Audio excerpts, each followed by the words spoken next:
Are you looking for a new whiskey adventure? Then climb in and buckle up. Get ready for one hell of a ride on the Whiskey Trip podcast with your host, Big Chief. Join in as he and his guests explore whiskey and dive into whiskey stories from around the world. Now here's your host, Big Chief. Let's hear a little bit about some of our sponsors. Barrel Proof. Smoke Your Bourbon has both bags of barrel chips sealed with real bourbon to enhance your barbecue and a smoke ring to smoke your cocktails with. After the bourbon aging process, the aromatic white oak is ideal for providing a source of rich, savory flavor that enhances any dish, such as beef, poultry, seafood, and pork. What I love is smoked candy pecans.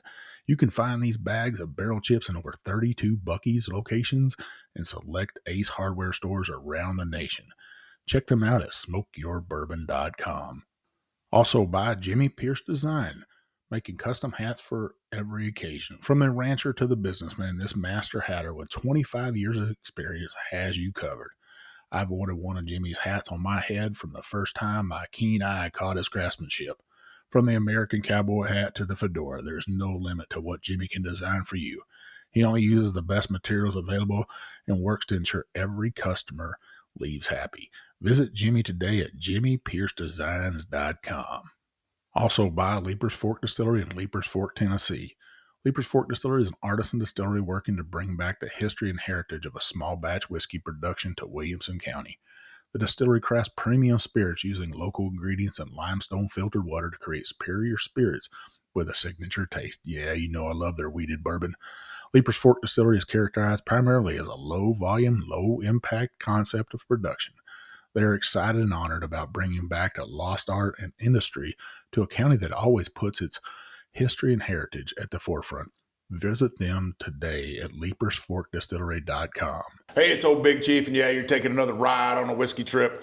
And folks, I got a story for you today. I'm in the Big Easy, New Orleans, Louisiana, and I'm loving it down here. We're actually at the New Orleans Bourbon Festival. I thought I'd take advantage while I'm here and try to get a couple episodes in. So I got my good friend here, Kieran Walsh from Big Easy Whiskey. He's going to introduce this whiskey to us. Kieran, welcome to the Whiskey Trip, my friend. Yeah, thank you very much. I'm excited to be here, excited to have New Orleans Bourbon Fest rolling for another year here. And of course, Big Easy Whiskey kind of makes sense that we would be part of this.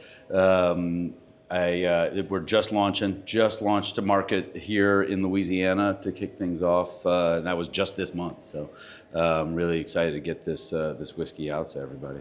Now, you're not new to the whiskey game. You had another brand back in the day, right? Yeah, I sure did. It was called High West. I think by this point, many people have heard of it. I lived, I think, for so many of the early years on that, introducing it and just assuming nobody had heard of it. And now I still kind of talk of it that way, but I forget that people now are familiar with it. Yeah, it seems like they've come a long ways, and now they got their Midnight Winter's Dram.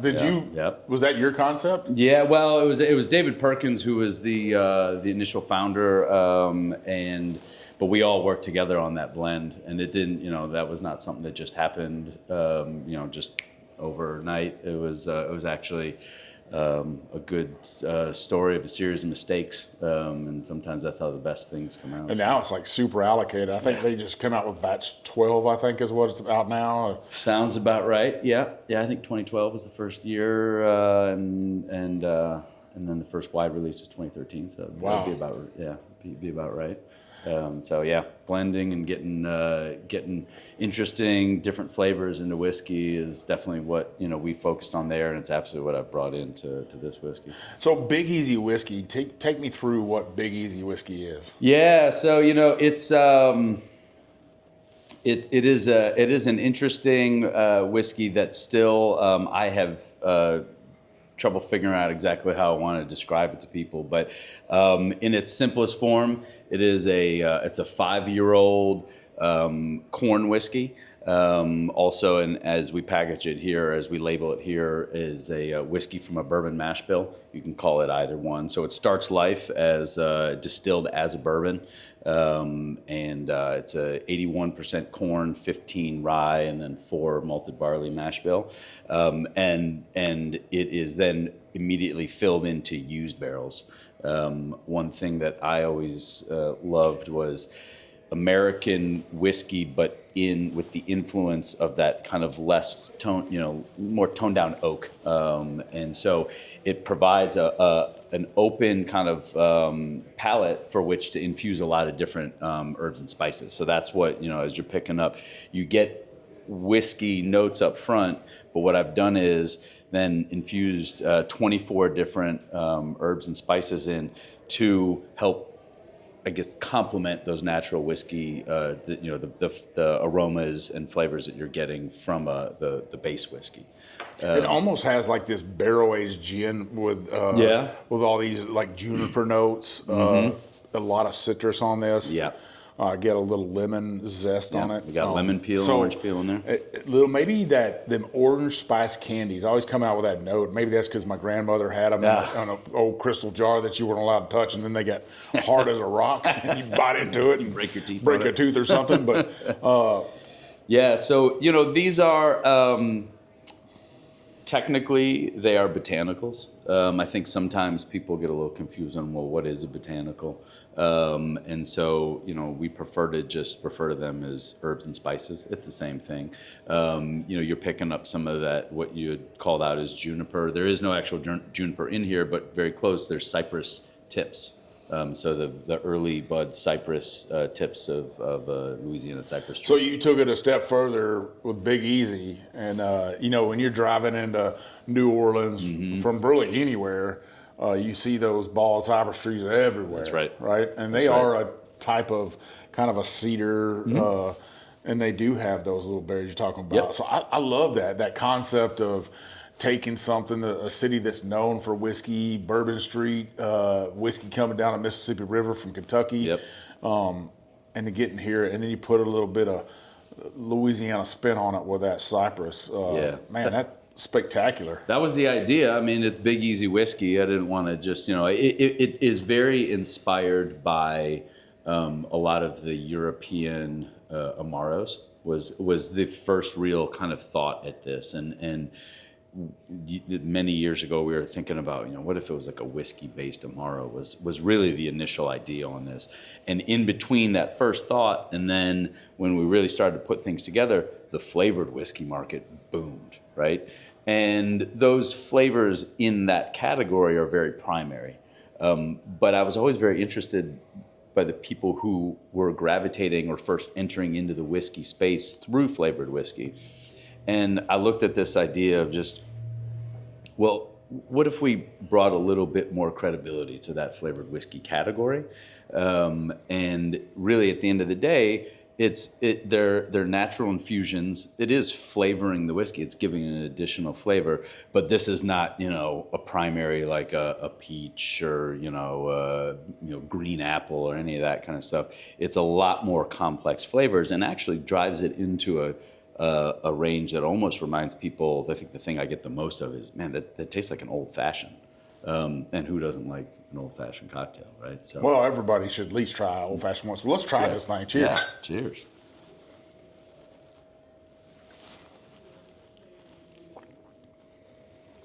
Wow. I really, really love that right there. Thank you. That reminds me of like an October, autumn or fall afternoon, sitting on a porch. Very easy drinking. What's the proof of this again? 86. 86 proof. Yeah. But man, this is like the after dinner sipper that I could see Southern gentlemen go out the front porch and tell some lies. A nice cool breeze is blowing in off the Gulf. Very, very beautiful. I could almost see drinking this warm it up a little bit.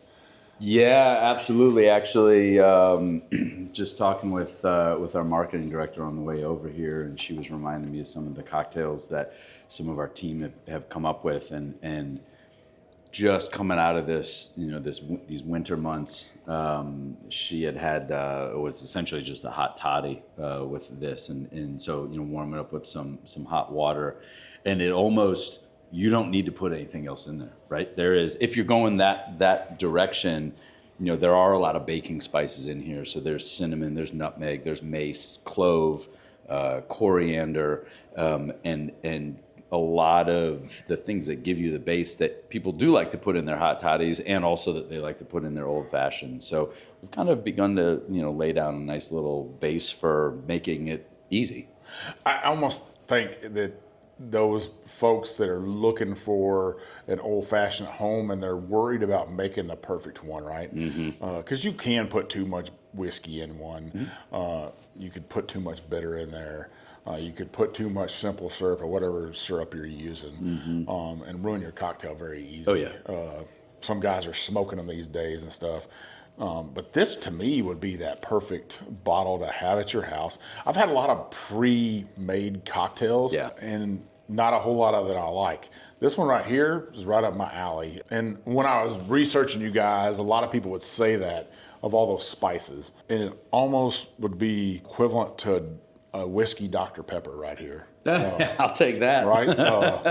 And for a Texan, that fits in perfect. I was going to say, I'll take that from a Texan any day. Yeah. Well, I call it Texas tea. You can't, something's wrong with you if you don't go to a restaurant in Texas and you ask them for you actually ask for a Coke, and they'll be like, "Well, what kind of Coke do you want?" Yeah, I've heard. And then everybody will be like, "You got Dr. Pepper," and and then we roll out the Dr. Pepper. I know we went to a place one time, and something's wrong with their water system, and I think it's outside of Jasper or Woodville or one of them little towns up there in East Texas, and we pull in there, and they're like, "We're out of sweet tea," and I was like, "That's sacrilegious in Texas." And then I was like, "Well, I'll get a Dr. Pepper." She's like, "We don't have that either." Oh, no. I was like, "You sure are we in Texas?" Because, if you're in Texas, you got to have those two staples. And probably you got to have a chicken fried steak with that. It's like one more strike and they're out. Yeah. I don't even know what we drank that night. Canned something. Something unremarkable. Yeah. Well, you got to do what you got to do. And I understood the city water was bad, so you don't want to get sick. But this right here is, it just hits right. I think, nothing else is needed to it. But could you add a little, if you wanted to make another drink, could you add a little ginger ale to it? Or even seltzer? You could, yeah. I mean, so there is, as you can tell, there's definitely, there's some sweetener in here. There's honey, there's sugar from, there's fig that's actually infused into this. So there is already a level of sweetness to this. But so you have to be a little careful of, what, and I've club soda probably. Yeah, club soda is great because it really elevates it well. I have experimented with sweet vermouth into this, which again will add a little bit of more of the botanical and the sugars, but it's, at that point most people would look at it as a like a Manhattan almost. But the thing is that with all the herbs and spices that are in this, it almost opens up into tasting a little closer to a Vauquaré, which is a classic old New Orleans cocktail. So it, call it what you will, call it a Manhattan, call it an almost Vauquaré. It opens up into this realm of drink that you haven't really experienced with just having two mixers, right? Now, how do you compare this to the Sazerac? That's the famous cocktail from New Orleans and stuff. Yeah. So that has all of those really high-toned bitter elements from the herb saint, and then the type of bitters that they use, Peychaud's, is definitely a different range of flavors than what are in here. So I think that some people right off the top will taste this, and because it's from New Orleans and because it has a lot of those European style herbal bitter type flavors, they'll automatically make that connection to the Sazerac. It is actually very, very different. And I haven't tried this. I'd certainly would love to at least try and give it that type of wash, that type of conditioning, and taste this in a Sazerac cocktail, even though I know Sazerac would absolutely frown upon that. Since I'd have to see, because Matt Ray from Sazerac is here today, and a good friend of mine. I'd like to see what Matt's take on it is, and I'm sure he'd have beautiful things to say about it. Yeah. With Matt's vocabulary as a school teacher. That's right. So how do you dream up this concept? You leave, you leave High West, and Was this in your back of your mind always? Or? Yeah, so actually, honestly, this came right on the early days of High West, and a friend of mine who, at the time, I was in San Francisco, had just exited the wine industry, was a winemaker out in Sonoma, and the bar scene in San Francisco at the time was booming with all these different classic cocktail concepts. It was really the kind of the early stage of this whole cocktail culture that boomed, not just in the country, but around the world. And specifically in San Francisco, the time was all the bartenders were loving Fernet Branca. That was kind of the code, if you will, of like, oh, you asked for a shot of Fernet. Okay, I know that you're in the know, that you must be a bartender too. And all that was the bartender shot. And at the time, a good friend of mine there had thought about, well, what if you could do those type of flavors but into a whiskey? And so that's really where it started. This was 2010 in San Francisco, and we shelved it. At the time, High West was really starting to boom, and that needed all of my attention, and so this really got put on the shelf until 2019, and then of course we had a lot of time on our hands with 2020 to really start putting effort into this. So that's really how it came down. Is really kind of a blending of different styles of liquor that's already out there, and just giving it a different look. Well, I mean, I just can't even imagine dreaming of that concept and thinking it's going to work and then shelving it. And I think in times of my life that I've shelved a project like that, or I've thought of this, hey, I want to do this or I want to do that in my life, or I had a great idea. Like the guy that come up with bed sheets that were made out of T-shirt material. I think I thought of that concept 10 years before it happened. And then 10 years down the road, somebody comes up with T-shirt sheets, and I'm like, man, God dang it, I wish I would have did something with that. There is definitely something to be said for just jumping right at it. I can't say I've always been necessarily good at that one, but I like to measure it 3 or 4 times before I cut. But fortunately, I had people around me too that really liked the idea behind it. And sometimes timing is everything. Well, timing is everything, and I think that probably this is the right time. So, what's a bottle of this cost in the store MSRP? $34.99. $34.99. Yeah. So you probably get 20 cocktails out of it, maybe 30. Yeah, I mean at a 750 ml. Depending on how stiff you're pouring it. Yeah, you're coming in right around just like under 20. But that's a pretty good purchase though. If you think of what a bottle of wine costs you, a good bottle of wine, $40 to maybe $100, and you might get. With my wife, you get 2 glasses of wine out of it. Or if I'm drinking with her, we might get 2 or 3 glasses of wine out of it and stuff. But that goes pretty quick. I mean, the way I look at it is you have a 5-year-old whiskey in here at the end of the day. And sure, I've gone through the trouble of essentially cocktailing it for you. But if you choose not to, you don't have to buy any other ingredients. You go to the store, you pick this up. It's not as though you got to go out and pick up bitters. It's not as though you have to go and pick out any sugar additions, anything. At best, maybe get yourself some fruit, a little, a cherry or an orange slice. But I don't think you need any of that. I think it's perfect by itself. If I was going to drink it with something, like I said, probably club soda. Might cut that sweetness just a little bit for those people that don't like something so sweet. Yep. I guess if you looked at super sweet, you could add some Sprite to it or something like that, or ginger ale. Yeah, you could. I mean, I think again at 86 proof, I think that there was a level of sweetness that you need to bring in, especially given all of the herbs and spices that are in here, because those will innately put a very bitter component to it.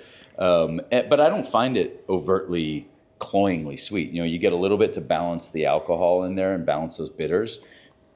The flavors carry on the finish, but it's not as though it's sitting there, like like a lot of, say, like flavored whiskeys that just kind of like sit on your tongue for a while, and you need something. Yeah, I think it sits at the front of the palate for me, and the spices sit right there and kind of tingle a little bit.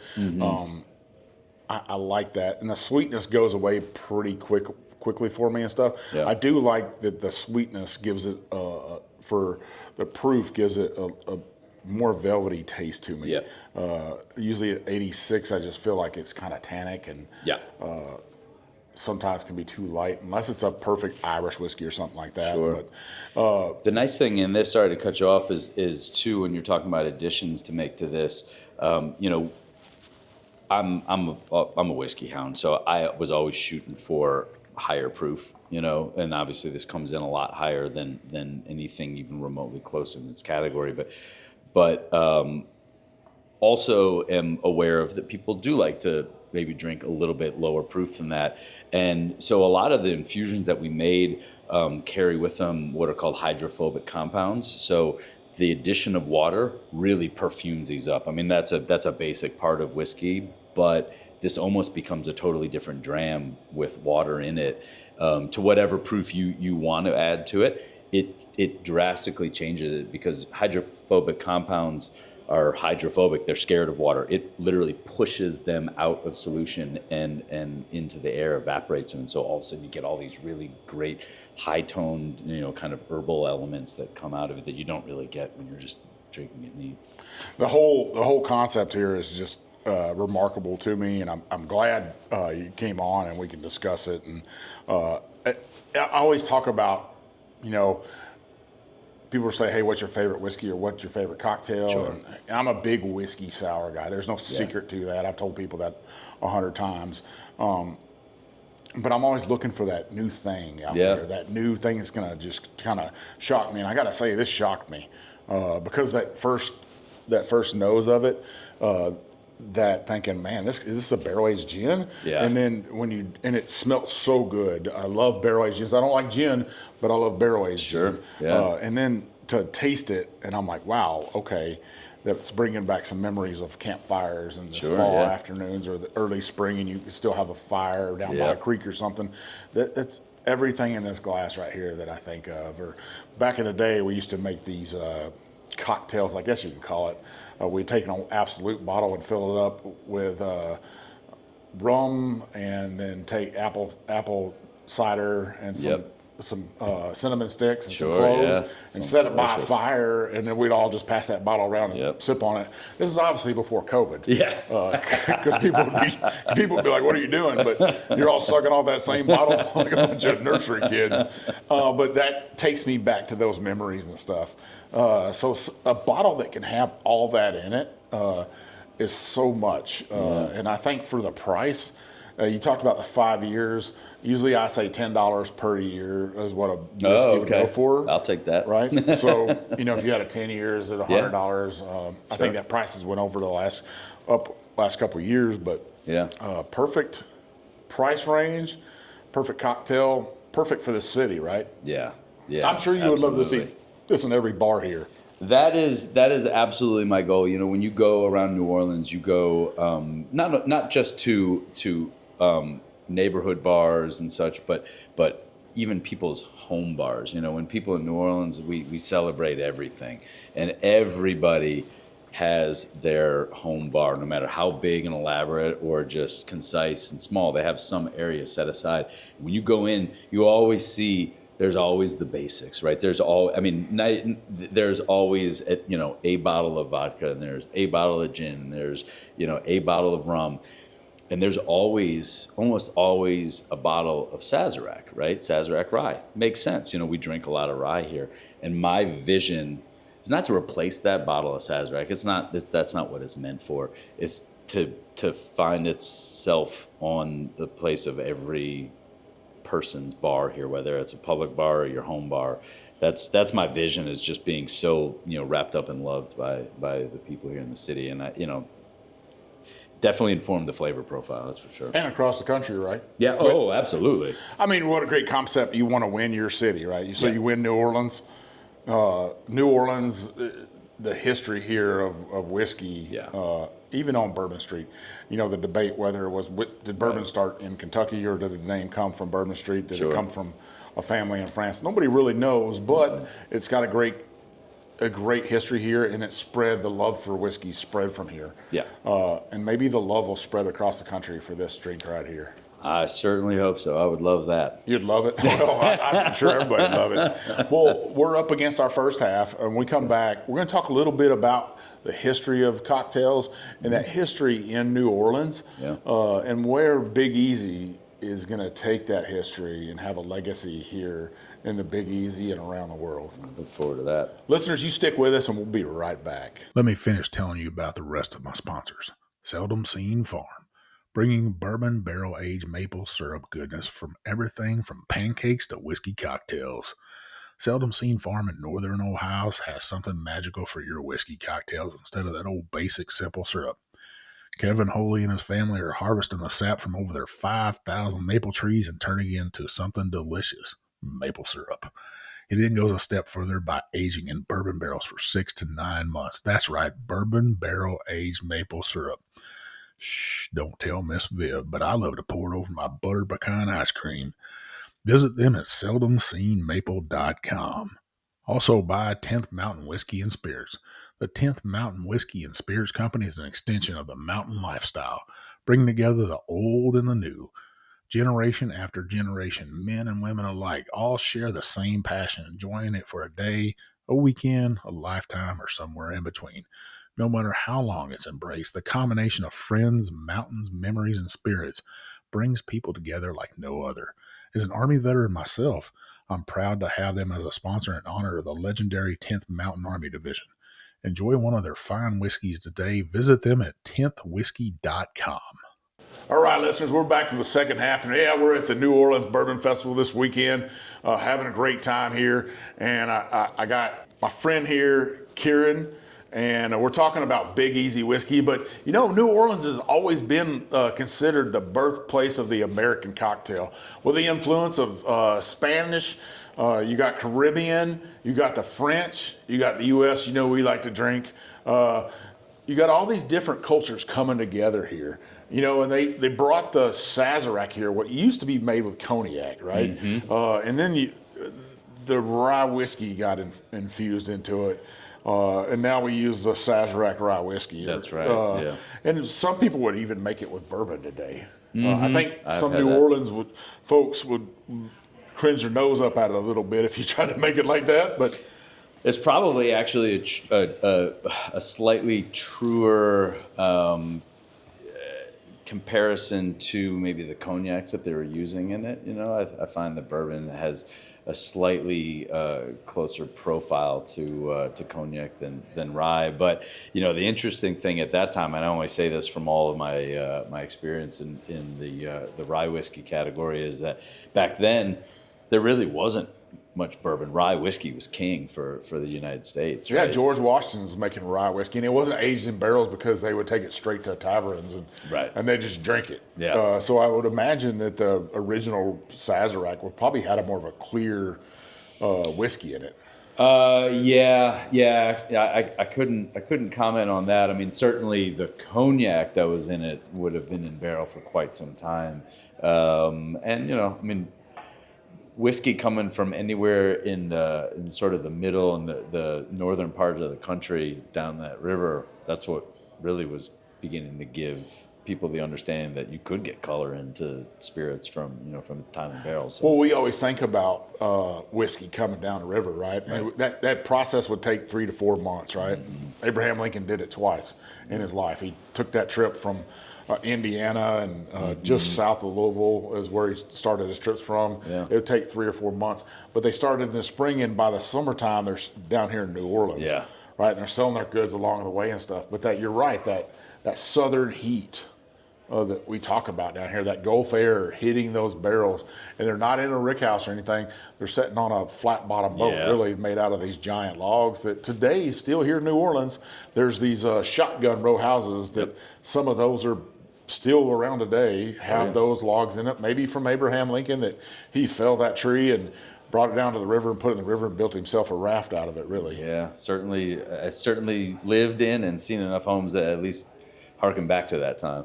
Does that, you're trying to bring back that lore of those days, those cocktails. And I always think of Prohibition, right, is the birth of the American cocktail. Because we were trying to take moonshine, some rock gut whiskey, probably, stuff that would probably make you sick, but we were trying to make it taste better or make sure we stretched it, right? Sure, yeah. And you're trying to harken back those days of those glory days of the cocktail. Yeah, I mean, we've always had here in New Orleans, obviously long before my days, a European influence here. And, as I said before, a lot of the inspiration for this do come from those kind of European Amaros and bitters. So, there's a crossover at that point. And as we said before, this is very much, it is a whiskey, but it drinks like a cocktail out of the bottle. And it is absolutely a nod to sort of that alchemist and tinkering that was done in the French Quarter. One of my favorite places in town here to go have a drink is at Peychaud's, which is a fantastic cocktail bar that is actually built in Antoine Peychaud's, the founder of Peychaud's Bitters and the inventor of Peychaud's Bitters.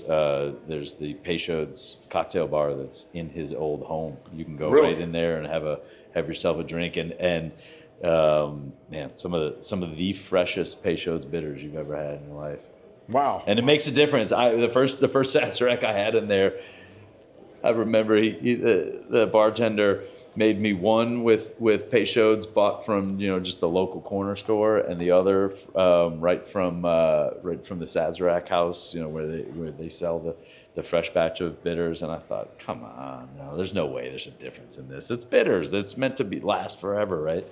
And it was night and day. It was amazing, the difference. I have been lucky, obviously, what I do, talking about whiskey. Yeah. Very lucky in my life to get to sit down with gentlemen like yourself. But probably the best Sazerac I ever had in my life was made by Matt Ray up in the speakeasy up there at Sazerac Oh, in the House. Sazerac house, yeah. And to have a private audience with him, he's just making Sazeracs with me, and then he tastes it and pours it out. He's like, "Oh, that's not good. I gotta make you another one." Pretty damn special, and I think there is a difference because I've had one made with, like you said, and there is something magical about it. Maybe it is just it's fresh. It's the freshness of it. I didn't believe it before that point, and I look, half of what I do for a living is to give critical analysis to spirits and to wine and to beer, and to try and pick out differences, flaws, that kind of thing. So it doesn't take a lot for me to side by side notice the difference between the two, but it didn't take me to. Anybody could have noticed the difference. It was remarkable. I tell you what, I'm a pretty. So one thing I guess I am critical of is like pre-cocktail mixes and stuff, and I cannot find anything wrong with this Big Easy whiskey right here. Thank you. Even I took your hint and poured a splash of water in here, and it might be because it's cool water, but it opened it up and it had this coolness to it. Yeah. Almost like a spearmint came out of it. Oh, cool. Yeah. Yeah. There's hyssop in it, which is a distant cousin of mint, but real. It opened that up, I guess, and like you said, it was like a flower blossoming to me, and yeah, and that's what's the fun part about this is at the end of the day, we like to kick back here. We like to just enjoy ourselves, and on one hand, I wanted to make this for the people who don't want to have to think about what it is in their glass. They just want to drink, they just want to enjoy, and they want to visit with their friends and talk about the meaningful things in their life. But on the other hand, the world that I come from is digging deep and trying to pull out all the different flavors and talk about the processes and the techniques in it. And I didn't want to alienate those people either. I didn't want to make this too simple and have them sort of, the Matt Rays of the world. I didn't want to have them look at me like, it's just flavored whiskey. You said you're from Chicago. Yeah, originally. And I could see Chicago loving this because what's the the spirit up there that it's nasty. Malort. It is the most disgusting thing on the face of the earth. I've had several people be like, "Hey, you want to try this?" And I was like, "I've tried it. Hey, fool me once. Fool me once. I'm not gonna be fooled anymore." We used to. I remember when we were younger. Group of us walk into a bar, and there's always early 20s. There's always one guy who peels off and says hi to a group of girls or a group of people that he knows. We'd line up shots, and whoever wasn't right there, say there's 5 of us to walk in, we'd order 4 shots of whiskey and 1 shot of Malort for the poor bastard that wasn't paying attention. And then come back over and, hey, cheers. Oh, what'd you give me? Yeah, if you haven't experienced that, listeners, don't experience it. That's what I would tell you. But I can see you trying to take this to the Windy City as well. To me, because I kind of relate, they are connected. A lot of people don't realize that, but you can come down the Illinois River from Chicago, right above St. Louis, in Afton, Illinois, is where the confluence is of the Illinois and the Mississippi. Coast Guard guy knows these things. That's right. But I could see how the two cities are linked together by history, by the American cocktail, by bootlegging, and I could see. I might even put on some of this on a boat and sell it up to Mississippi to the Illinois, and that wouldn't be a bad idea. Yeah, take it up there, a grand trip, marketing trip. Yeah, we actually, as you can imagine, I already have some fans of the Big Easy whiskey in the Windy City, just from family and friends up there. But this will absolutely be making a market appearance there. I don't know if it'll be this year, but we are shipping everywhere that's legal to, and so it is 48 available states. Online. So do you go through your website? No, not through our website. There are several retailers that are coming on board right now. There's only one that I know of right now, called Bourbon Outfitter. Bourbon Outfitter, yes, sir. Yeah, so they've been really good to us. They've been actually flying through a lot of whiskey already. They picked it up back in the beginning of the year, and they've really been. In fact, I owe them another shipment. They just put in another order. And I get to work with a lot of craft distillers, smaller distillers, and I think companies like Bourbon Outfitters. I had a seminar earlier today, and the 3 distillers in there all said that's who they ship through, and that shows trust to a company. And it sounds like you got a good partnership with them. They're class. I mean, Justin Sloan, one of the founders there, is just a good individual, and it's sometimes at the end of the day, you want to do business with the people who are just good and fun to do business with, and he's good. He's supportive of people and companies such as myself and my company to really support the creators, and he's just, his team is friendly and fun, and they're smart. I did actually, when I first told them, I had known them for with previous products, but I told them I want to come. I'm in town. I want to come pour you a little bit of my new whiskey. Let me know when I can stop by. And then, of course, I said, yeah, sure, whenever you're in town, do it. So I texted him just to mess with him a little bit. I said, hey, I got a flavored whiskey. Because I wanted to see what they would say. Oh, no, we're not doing any flavored whiskeys.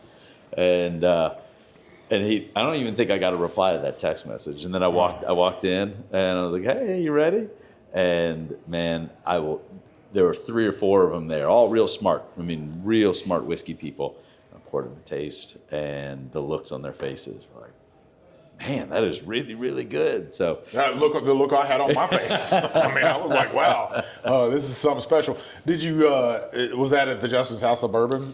Yeah, that's right. Yeah, that was the one in the Speakeasy. Yeah, in Lexington. Yeah, no, it was kind of off in their little tasting room. The one in Louisville is the one that has. It looks like a bookcase, and you open the door, and there's a Speakeasy back in there. That's right. Yeah, I've did a few podcast episodes up inside that room. And had a great time with some of Best people in bourbon. Yeah. So yeah, Justin's is a class act, and I'm glad that their business is doing well, and they're trusted by brands out there. And look, there are a lot of good other retailers. I don't want to discount that. We're just happen to just be getting started. So Sure. Justin was an early adopter of what we were doing, but there will definitely be. We're in talks with other retailers, so as they come online, it'll be available through them as well. So let's talk about the future of Big Easy whiskey. Besides just Big Easy whiskey, do you guys have any other concepts out there, like Dr. Pepper? Whiskey, that's right. We're going to be doing a Dr. Pepper barrel finished whiskey. You can call it instead of the Big Easy, you can call it the Big Chief. I like that. I like it. We've got a lot of history of Big Chief here in New Orleans. Yeah. So. So actually, also going to be later this year bottling up a Kentucky straight bourbon that actually we're working on ahead of this, but it's been in barrel for that much longer. Again, this is a 5-year product.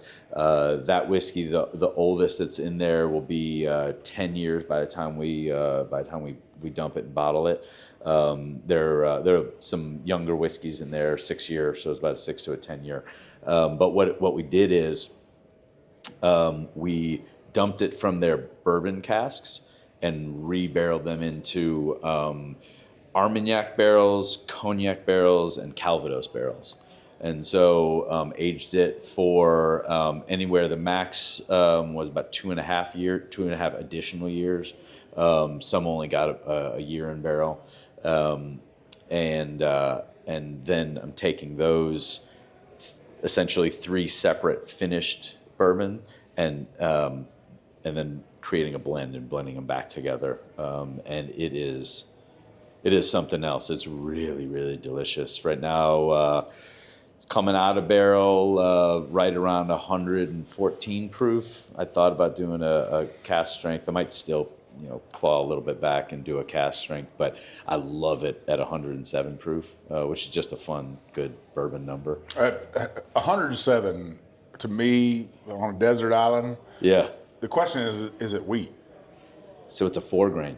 4 grain. So it's got wheat in it. Yeah, baby. Yeah, it's got rye, it's got wheat and malted barley, or the 3 flavor grains in all in equal amounts. So it's a pretty high barley amount too for a bourbon, and which I always love because it really drives those like cereal flavors. The wheat provides this really nice kind of softness. And it's funny, I have 4 grains are weird. Any whiskey producer that I've ever talked to, any distiller, we all kind of feel like we want 4 grains to be better than what they actually are. We get excited about 4 grains, but then you taste them and they're just kind of like, meh. And this one was just absolutely singing to me, but right around the 6-year mark. And so we're just trying to figure out what to do with it, because, there is, particularly in Kentucky, in certain parts of Kentucky, if you're not really managing your barrels, you can get into this kind of range where you have more time is not beneficial to whiskey. You're adding just more tannins without any development of flavor. So we're trying to figure out what to do with it. And you don't hear a whole lot of Kentuckians say that, though. No. And you have a lot of ageists out there, as I like to call them, people that look at the age of a whiskey and be like, oh my God, I got to have that. But at the end of the day, is it too oaky? Is it too tannic? Yeah. Does it have some bitterness to it? Yeah. And it's just off-putting.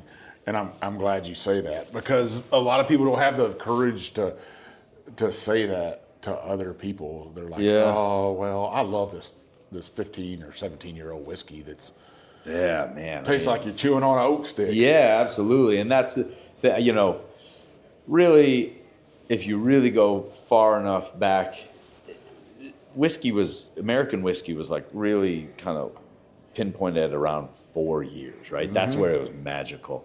And there's no specific time, but that's really where they were dumping them and bottling them at. And it was only out of mistake that we started getting these whiskeys that were 10 and 12 and 15 years old. And,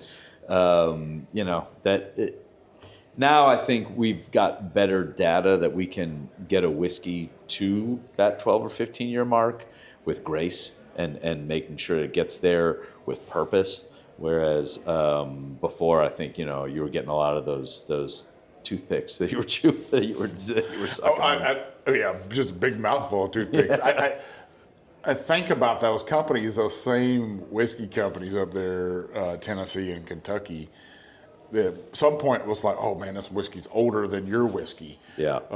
But that's the same people that are producing bottled in bond and wanting you to drink that bottled in bond, right? Yeah, that's right. It's 4 years old. Yeah, that's right. 100 proof. Yep. So which one is it? Yeah. And those same people that are ageist will buy that bottle and bottle like, oh, this is the best thing ever. Yeah. I'm like, quit trying to bullshit a bullshitter. I know better myself, and don't shit on another brand just because it's not from your state. But I like what you say you're laying down and stuff. I'm looking forward to it. Hopefully, Old Big Chief will be the first to get some of that. I will be the second I have my final blend. I'm down to my 2 blends. I want you to try it and help me out with it. I'm always coming over to New Orleans, eating over here, and I think me and my wife have adopted this city, and it's adopted us. Some of our best friends are cops here. Yeah, right. Some of our best friends are chefs here at the Jack Rose. Oh, yeah. And at the Bayou Bar over there. Yeah. David Whitmore and Brian Landry over there just have treated us wonderful. The cops here in New Orleans have treated us wonderful. Yeah, good people. Tracy and Barbara from the New Orleans Bourbon Festival obviously treated me pretty damn well. Yeah. Bring me over here and treat me right. Feed me. We're huggers here. I've never had a bad meal here for some reason. I've never had a bad cocktail here in New Orleans, and now you're introducing me to something new that I'll put on my shelf and probably keep there. And I want to introduce this to people that I know love pre-made cocktails, and I'm gonna say, hey, I got something different for you. I got this thing that will match anything else you've ever had and beat its pants off, and it's from New Orleans. You don't even have to tell. You can just pour it in a glass. Just make them think that you came up with the most amazing cocktail. I would. No. I'm here to make you look good.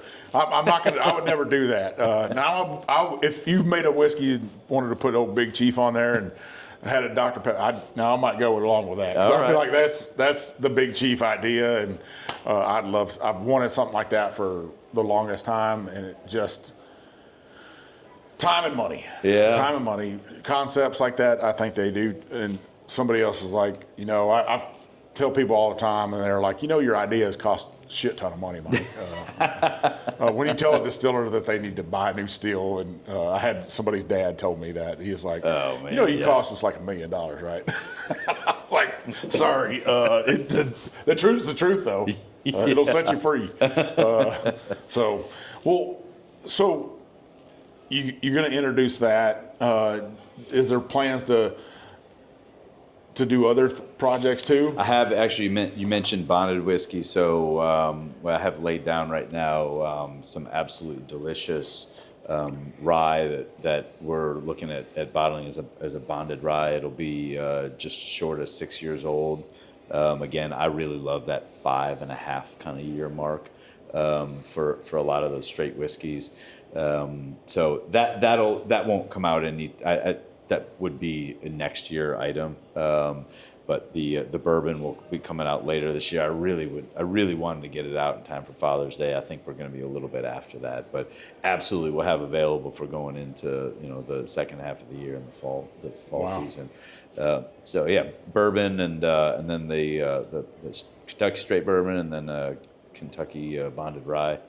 Will be the next, and then we're always iterating on things. I truthfully have some of the base whiskey in this that I've left in barrel a little bit longer, not on purpose, by complete accident, and I may develop something into a little kind of more a little higher end expression of this, but let's get this one right. Could you do a barrel proof of this, or like a super high proof? Yeah, actually, we could. It would just be about how it kind of it renders out, and it also depends on. I think one of the beauties about this is can get the whiskey purist, if you will, or that whiskey snob, whatever you want to call them. I think they can appreciate this and they can enjoy this. But on the other side of it, I have complete novices to the whiskey world that are really understanding this, and it's making sense to them. Those people tend to not like really high proof products. So if I get enough of the whiskey purists, if you will, Nerds. that can appreciate this for what it is. We're the nerd conference here for. Yeah, absolutely. I was thinking about that when I walked in. I'm like, wow, these guys are even more so than I am. Oh yeah, some of the questions I get here. There's definitely some people that really are into this, and I'm glad they are. I am too. I don't chase whiskey anymore.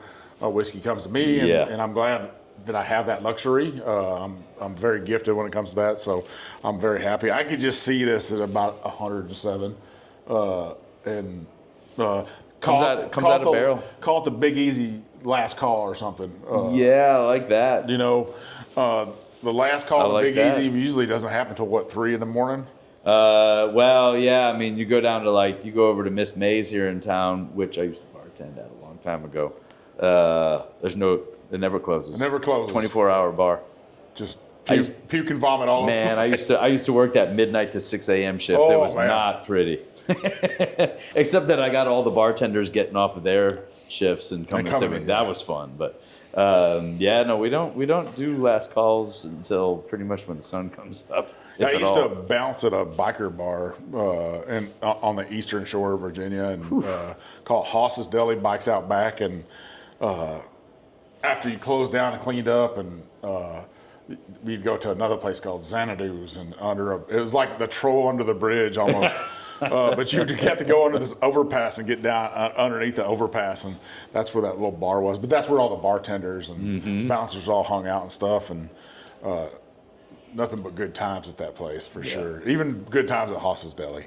So where can we find you guys on social media? So I'm glad you asked that. I told you before that I'm social media dumb. So